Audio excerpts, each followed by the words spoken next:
Camerounais. Bon dimanche et bon débat à tous. Si, bon dimanche à toi également, Placide Delors, et toi, dimanche prochain, vous avez la parole. Oui, justement, M. Chokoga, vous connaissez l'expression animal politique? On l'a souvent utilisé pour qualifier des hommes politiques de renom. C'est-à-dire qui ont une certaine expérience politique, les François Mitterrand, les Jacques Chirac, les François Hollande. On dit animal. Si vous restez sur une bête politique, si vous restez sur le mot bête, et si vous prenez bête ou animal dans sa première signification, vous allez faire fausse route.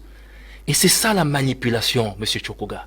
C'est ça la manipulation et ça doit s'arrêter. Quand nous parlons de terrorisme, vous savez qui avait détruit les ambassades? L'ambassade de France, du Cameroun en France, quand il fallait faire tout pour imposer M. Kamto en 2018, c'était ses partisans, la basse. On connaît la relation incestueuse qu'elle entretient avec ce parti politique. Donc, quand nous disons quelque chose, nous mesurons bien nos propos et nous avons des faits pour le prouver. Maintenant, le tribalisme, Maman Ekwe, quand vous dites que le président Paul Biya l'entretient, je vous renvoie à l'interview de M. Éric Tchingé. Il est encore chaud sur les réseaux sociaux, qui dit que pendant que les autres chefs d'État parlaient de l'industrialisation, des matières premières, d'un certain nombre de financements pour relever les économies en développement, M. Paul Biya, si je m'en tiens à M. Éric Tchingé, a dit que le problème du Cameroun, c'est le tribalisme. Il ne peut donc pas l'entretenir. Et il a toujours combattu. La preuve, c'est que quand on parle de rééquilibre régional, dans les concours administratifs, c'est la politique de M. Biya, pour que toutes les régions de notre pays soient représentées dans les sphères de décision. Quand vous regardez les postes stratégiques de notre pays, sur le plan gouvernemental, permettez-moi de continuer. Vous allez bien voir que toutes les parties de notre pays sont représentées dans le gouvernement. Donc, ne dites pas ce qui n'est pas vrai, madame. Maintenant, je voudrais dire, pour revenir à votre question, sur l'affaire Redac. Oui. Vous voyez que au départ, c'était... On peut y mettre le premier sujet. Voilà, au départ, c'était 5 associations qui avaient été sanctionnées.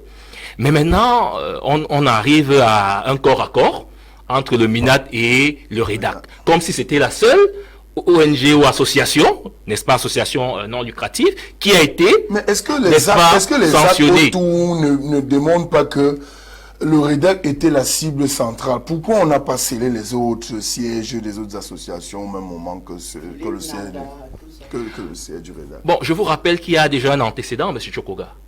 Au début des années 2020, je crois bien, on avait Médecins sans frontières qui avait été justement privé des zones en guerre pour des soupçons de relations incestueuses avec les séparatistes du Nozo. Vous vous en souvenez?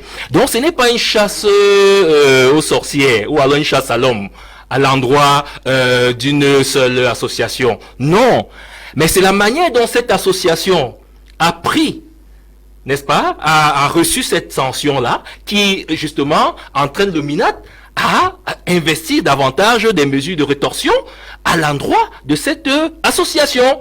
Il y a eu d'autres. Il y a Rich Cameroun, à Boya, on ne les a pas entendus crier. Il y a l'association caritative socio-culturelle du Cameroun. Vous n'avez pas entendu du bruit. Mais c'est comme à l'école, on n'est plus, justement, on prend des mesures beaucoup plus draconienne lorsque vous avez un récalcitrant, c'est-à-dire quelqu'un qui a reçu une sanction, mais qui tend à la bafouer, comme ça a été le cas, ou alors, n'est-ce pas, à chercher d'autres raisons fallacieuses loin des réalités. Est-ce qu'on n'est pas là, est-ce que le fond de cette affaire, est-ce qu'on n'est pas là vers le musellement de la société civile en cette période où on s'achemine vers 2025, une année dont la présidentielle pointe à l'horizon avec des indicateurs qui montrent que dans l'opinion, il y a une bonne conscience collective qui pense que l'opposition peut faire un bond en 2025. Est-ce que ce n'est pas ça, cette démarche-là derrière le REDAC? Non, ça n'a rien à voir, M. Chokoga. La preuve, c'est que regardez très bien comment cette histoire évolue. Vous allez constater que, écoutez, quand vous avez un gardien à la maison, M. Chokoga, je vais prendre cette image une fois de plus. Je suis dans les images aujourd'hui parce qu'on a fait d'une image que j'ai présentée une forme une déformation et une intoxication. Quand vous regardez un gardien que vous avez chez vous à la maison, le gardien ne doit pas plaire aux gens. C'est pourquoi nous apprécions au RDP, c'est le travail du MINAT. Il est un gardien des lois dans notre pays. Et le gardien est là pour vous protéger. Protéger votre famille, protéger vos biens. Et lorsque il le fait plaisir, ou bien doit faire plaisir aux gens, il devient plutôt un danger. Est-ce que c'est lui le premier? Même à vous, il ne doit pas faire plaisir. Est-ce que c'est lui le Premier ministre, quand vous dites qu'il est le gardien des lois? Oui, le ministre de l'administration territoriale, c'est le ministre de l'Intérieur. C'est l'équivalence du ministre de l'Intérieur ailleurs. C'est-à-dire que c'est lui qui garantit la sécurité intérieure d'un pays. Et quand vous le prenez comme un ennemi, moi je trouve que c'est une maladresse qu'il faut quitter de là très rapidement. Il faut le prendre comme celui-là qui est chargé de nous protéger. C'est la même chose avec la DGSN, c'est la même chose avec le MINDEF. Nous voulons ce genre de personnes dans ces postes-là, parce que ce sont des postes régaliens de souveraineté qui garantissent notre sécurité.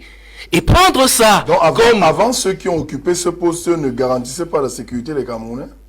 Bon, non, on ne va pas, non, ne sont pas dans des comparaisons, mais nous reconnaissons que M. Atangandi s'assure à ce que les lois sont respectées dans un pays. Et nous disons au REDAC qu'au lieu de faire dans la diversion, au lieu, n'est-ce pas, de chercher à faire dans la victimisation, on leur a dit, vous avez des montants, c'est la NIF, c'est pas M. Atangandi qui a reçu des correspondances qui démontrent qu'entre 2021 et 2024, nous sommes à près de 16 milliards de francs CFA. Ces montants sont exorbitants pour le profil d'activité de ce type d'association. Donnez les justificatifs. Dites-nous donc que... Serge Pelé-Onana, n'oubliez pas que la PCA du REDAC est avocate. Elle a d'ailleurs précisé, elle a été faite avocate par décret présidentiel en 68. Et dans ce corps-là, sa qualité est célébrée en termes de comment je vais dire, de rectitude morale, en termes de maîtrise de nos lois. Est-ce que le MINAT, est-ce que désormais le MINAT devient le ministère de la Justice? Non, pas du tout. Pas du tout. Je dois d'ailleurs vous dire, M. Chokoga. Pourquoi je pose cette question-là? Oui, si le ministère de la Justice a un problème avec cette démarche, il peut le signaler. Dans le cadre de la solidarité gouvernementale, il peut interpeller, n'est-ce pas, dans le cadre du conseil de cabinet qui se tient à la fin de chaque jeudi du mois. Il peut arranger ça avec son collègue, mais nous ne voyons pas ça sous cet angle. Nous disons encore que si on estime que vous avez des financements illicites, des financements exorbitants par rapport à la destination ou au profit de votre activité, et qu'on estime que vous auriez des affinités avec le financement du terrorisme, nous voulons que vous nous présentiez, n'est-ce pas, des documents, des justificatifs transparents, puisque vous parlez d'une dame de droit, n'est-ce pas, qui a fait ses preuves, qu'elle fasse donc dans la transparence. Autant on exige, n'est-ce pas, au gouvernement d'appliquer l'article 66 de la Constitution pour la déclaration des revenus et des biens, ce qui est déjà un préalable avec la déclaration de l'impôt sur le revenu des personnes physiques. On est déjà dans ce contexte-là. Mais on les entend souvent jeter la pierre sur le gouvernement. Maintenant, quand c'est votre tour, prouvez donc que vous qui êtes des donneurs de leçons, vous êtes capable d'être transparent. Donnez les documents. Déjà, on dit que ces documents n'arrivent jamais, ces rapports n'arrivent jamais, malgré les multi-rappels de l'État. Mais sortez ça des tiroirs et vous dites, voilà, nous sommes nickel. Nous n'avons rien à nous reprocher. Au lieu de ça, on fait dans l'insubordination.